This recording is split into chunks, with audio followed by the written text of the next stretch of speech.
Hello students, हम लोग करने वाले हैं class 10th science chapter number 5 periodic classification of elements और एनसीईआरटी एग्जाम्पलर के क्वेश्चंस। और हम लोग क्वेश्चन नंबर 48 पर आ गए हैं। चलिए स्टार्ट करते हैं। 48 हमें दिया हुआ है, कुछ स्टेटमेंट दी हुई है। Electropositive nature of elements increases down the group and decreases across the period. Group में इलेक्ट्रोपॉजिटिव यानी कि इलेक्ट्रॉन लूज करने की नेचर इंक्रीज होती है और पीरियड में ये डिक्रीज होती है। Electronegativity of the element decreases down the group and increases along the period. Shared electron को अपनी तरफ पुल करने की कैपेबिलिटी ग्रुप में डाउन होती है लेकिन पीरियड में बढ़ती है। Atomic size increases down the group and decreases along a period. Atomic size नीचे ग्रुप में इंक्रीज होता है लेकिन पीरियड में डिक्रीज होता है। metallic character increases down the group and decreases across a period. Metallic character एक ग्रुप में बढ़ता है और पीरियड में डिक्रीज होता है। तो ये चार स्टेटमेंट्स आपको गिवन है। Based on the above trends of the periodic table, answer the following about the elements with atomic number 3 to 9। तो आपको कुछ क्वेश्चंस के आंसर देने हैं और एटॉमिक नंबर 3 to 9 के एलिमेंट्स आपको गिवन होंगे, मतलब आपको याद रखने हैं। सो 3 to 9 लिख लेते हैं। 3 है लिथियम, 4 एटॉमिक नंबर है beryllium, then boron, carbon, nitrogen, oxygen and fluorine. तो ये आपके पास एलिमेंट्स हैं। तो फर्स्ट क्वेश्चन है, name the most electropositive element among them. तो इलेक्ट्रोपॉजिटिव इन्होंने हमें फर्स्ट वर्ड में क्या दिया है कि एक ये पीरियड की बात हो रही है क्योंकि सभी का जो शेल है वो 2 है, तो यानी कि सेम पीरियड की बात हो रही है। तो इलेक्ट्रोपॉजिटिव डिक्रीज हो रही है एक पीरियड में, तो इसका मतलब क्या है, सबसे ज्यादा इलेक्ट्रोपॉजिटिव कौन मिलेगा हमें, लिथियम मिलेगा, क्योंकि इसके बाद इलेक्ट्रोपॉजिटिव नेचर डिक्रीज होता जाएगा। Name the most electronegative element. Electronegativity क्या हो रही है, एक पीरियड में इंक्रीज हो रही है, तो इसका मतलब क्या है, इलेक्ट्रोनेगेटिविटी इंक्रीज होता जाएगा और फ्लोरीन का इलेक्ट्रोनेगेटिविटी सबसे ज्यादा होगा। Name the element with smallest atomic size. सबसे छोटा एटॉमिक साइज, तो एक पीरियड में एटॉमिक साइज डिक्रीज हो रहा है, तो इसका मतलब क्या है, लिथियम का एटॉमिक इसका मतलब फ्लोरीन का एटॉमिक साइज सबसे छोटा होगा, क्योंकि अलोंग पीरियड साइज डिक्रीज हो रहा है, तो फ्लोरीन इन सभी एलिमेंट्स में से सबसे स्मॉलेस्ट होगा।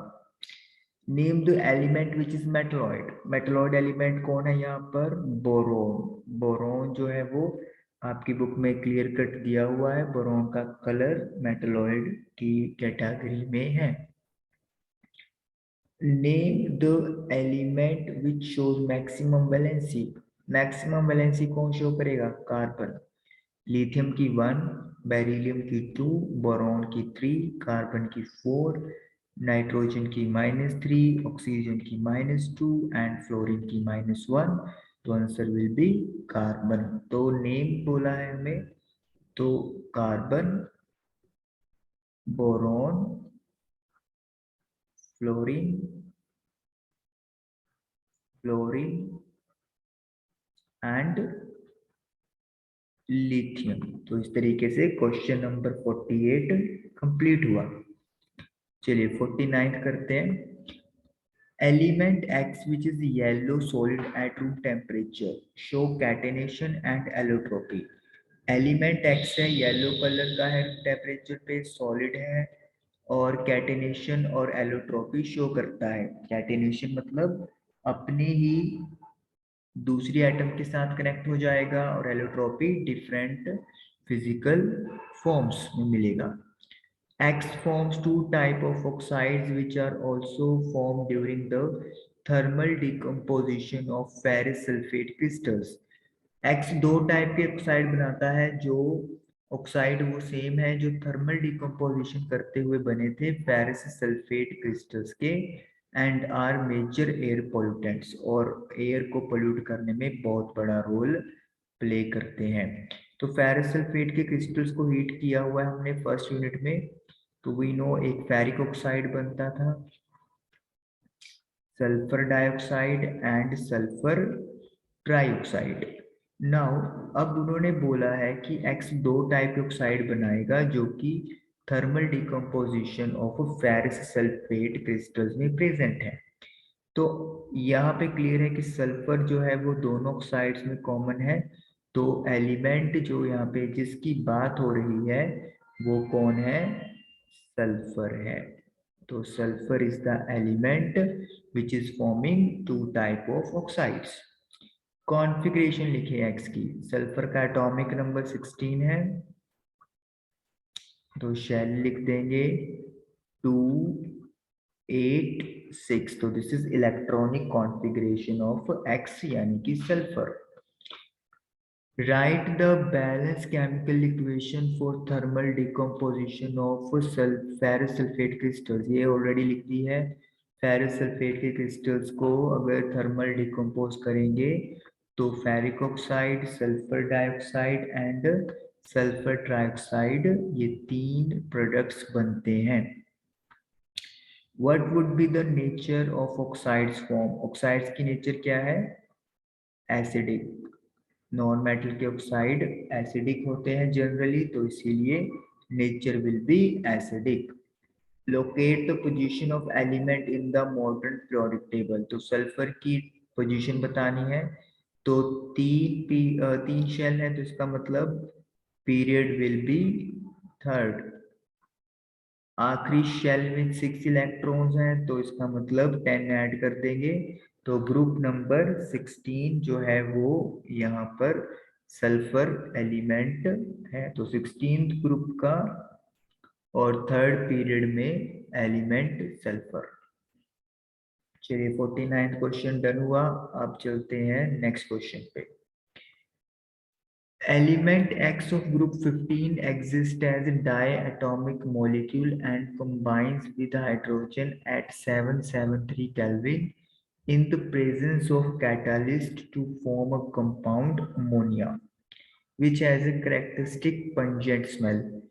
15 ग्रुप का एलिमेंट X है जो डायटोमिक मॉलिक्यूल की फॉर्म में एग्जिस्ट करता है, हाइड्रोजन से कंबाइन होता है 773 केल्विन पे, और कैटलिस्ट की प्रेजेंस में कंपाउंड बनाता है अमोनिया।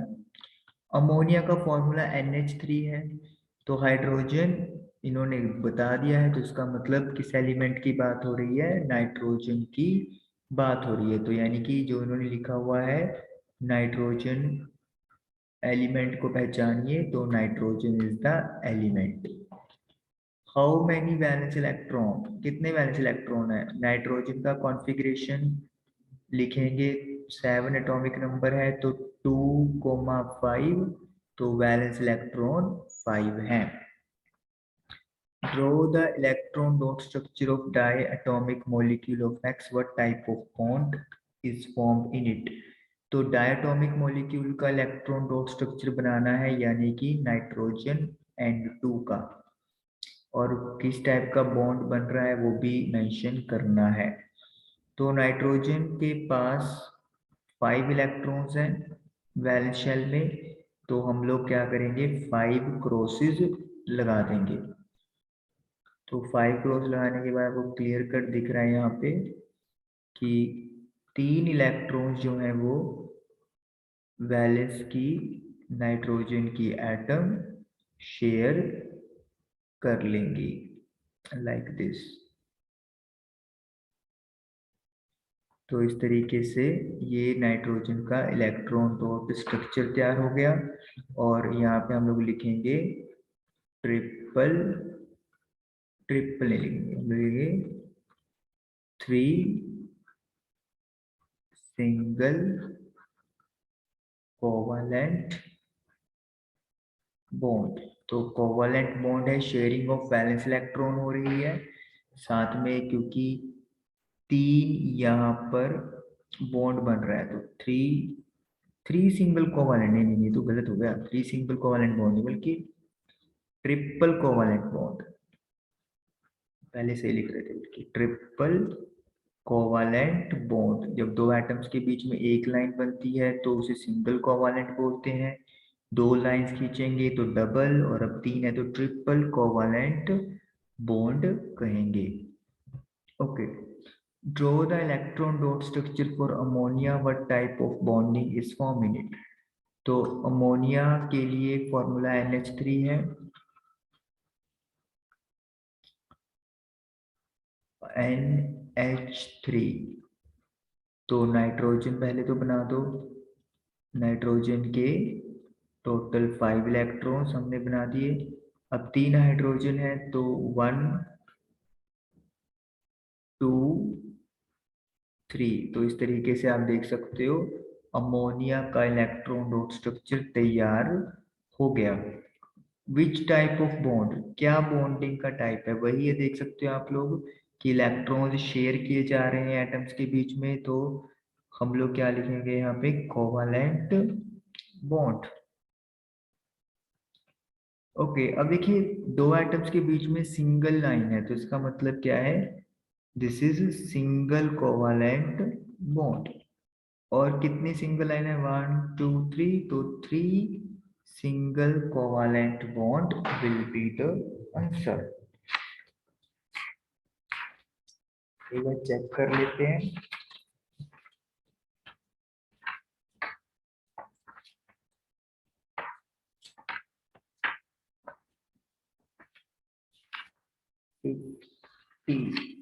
T50,